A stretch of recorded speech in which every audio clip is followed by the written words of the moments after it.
As a young Christian, do you find it hard to dress modestly in a world where fashion is changing all the time?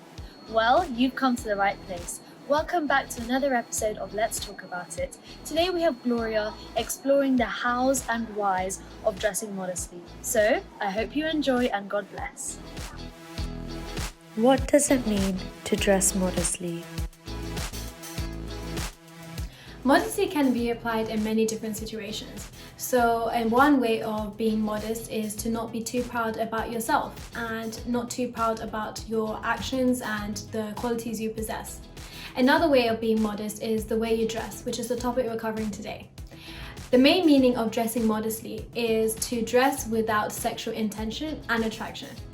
This is a virtue of chastity and purity.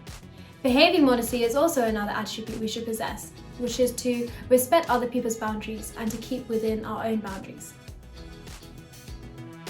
Why should we dress modestly? So as I mentioned before, modesty is a virtue of chastity and purity. In the Bible, when modesty is mentioned, it mainly refers to women. But in today's society, modesty can be applied to both men and women. In the Bible, in 1 Corinthians chapter 6, verse 19, it says that the body is the temple of the Holy Spirit. So in order to maintain the Holy Spirit within us and to keep it pure within us, we have to make sure that our inner selves, our thoughts, our intentions, and our behavior is pure. But also our outer selves, the way we dress, the way we carry ourselves, all of that has to be pure as well. We have to make sure that when people look at us, they do not fall into sin. Sins like this could be lustful intentions, lustful desires, and lustful looks. When people look at us, they should not fall into these types of sins. With the Christian values that we follow, not only do we have to make sure that we don't fall into sin, but we have to also make sure that other people don't fall into sin because of us. Why can this be difficult in today's society? It can be quite difficult to be modest in today's society because of the social medias we're exposed to. We follow many different accounts and many different influencers, and the lifestyles that they show us may not align with some of the Christian values that we follow, such as modesty. As a young person in today's society, there are many invisible standards that we are expected to follow. These standards might be given to us by society, by the friends that we're surrounded by, and even family members. When the majority are following the standards that are given to us, it is hard for us to take our own path and take the right path that we follow as Christians. This is why it can be difficult for us. Who do we look to for advice?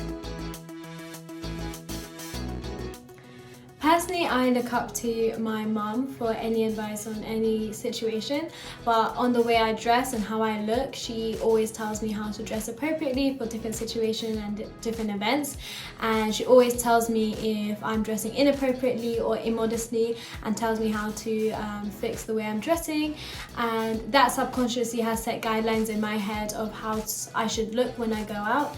And in situations when she's not even here to tell me that, I always know because of those guidelines set in my head how I should be looking and how I should not be looking. And that's how she's been a role model to me. Another role model that we could all look up to is definitely Mother Mary. In the Bible, we see how her behavior is so modest and so caring, and how she as a person depicted God's behavior and God's likeness. And in many depictions and paintings and drawings that we always see Mother Mary being so modest in her clothing and the way she is and behaves. And that's something we should all aspire to be, and definitely a role model we all have to look up to.